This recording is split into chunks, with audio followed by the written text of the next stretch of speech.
Well, season one felt a bit fractured to me, in that we weren't quite sure not what we were doing, but the story. We had a mythology. We knew roughly the big points that we wanted to hit, but then we were kind of making it up as we went along, trying different themes, different characters to see which had some resonance. But until you can really get an audience reaction to what you're trying, it's really difficult to hone in on the themes that are most poignant or that have the most punch. So season two, I felt like it got distilled down to something closer to what we want.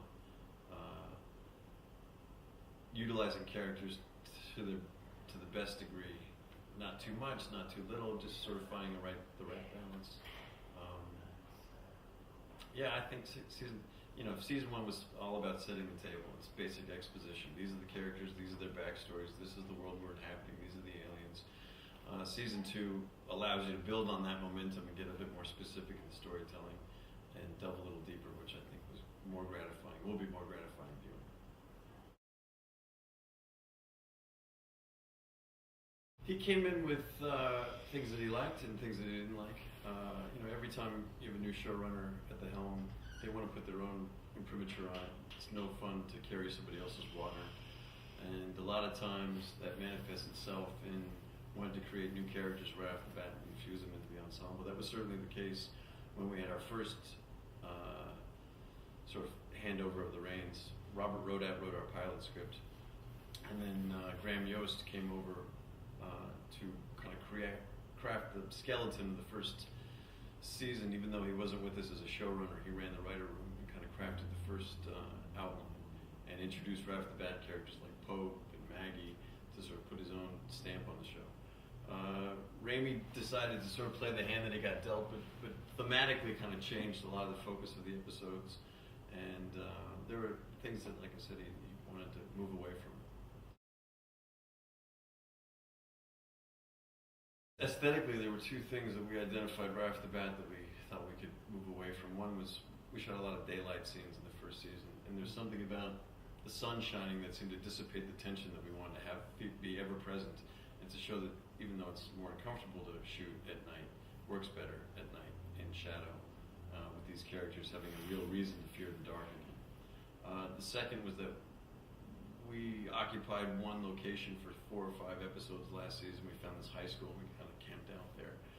And then watching that, we kind of felt that the show would work better if we were constantly on the move, if it felt that the aliens were nipping at our heels, and that this was a smaller group that was much more mobile and had to stay on the move in order to survive would be more effective storytelling. So right off the bat, those were 2 things we changed.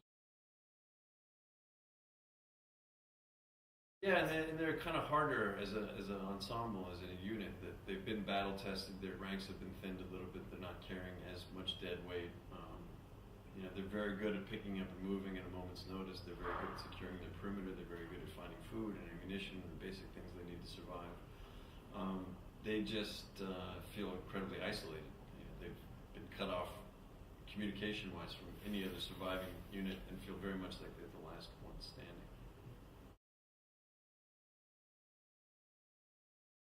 Yeah, there's a little room for civilian stories, but not as much as we did last season, for sure. Yeah, that's true. That was one of the sacrifices we made this year, was that this group doesn't really, unless you are picking up a weapon and fighting, or are a doctor, or a scout, we're not pulling too many people along with us that don't have something really significant to contribute. We do meet up with other survivors towards the end of the season, and they've survived by employing a totally different ethic and tactic to their survival than we have. So it's in contrast to those that we tell those stories. But yeah, we're a pretty efficient fighting group now.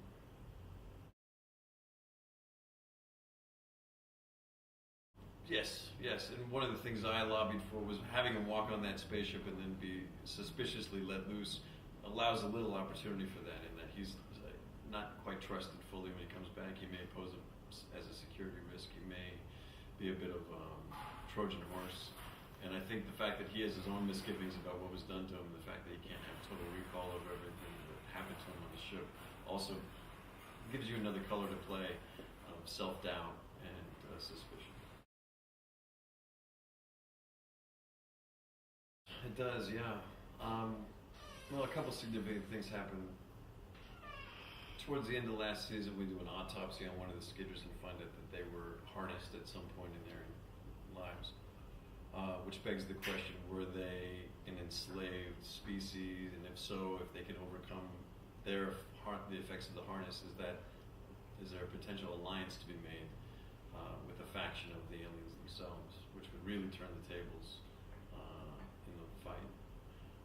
The other is that we radically misunderstood the hierarchy of what was happening. We introduced these overlord aliens towards the end of last season, and Tom gets off the ship with harboring no more illusions that there's any negotiations to be had and that there's any peace to be brokered, that this is going to be a fight to the finish. And as the season unfolds, the suspicion about him being an alien plant lessens, but we find out a lot more.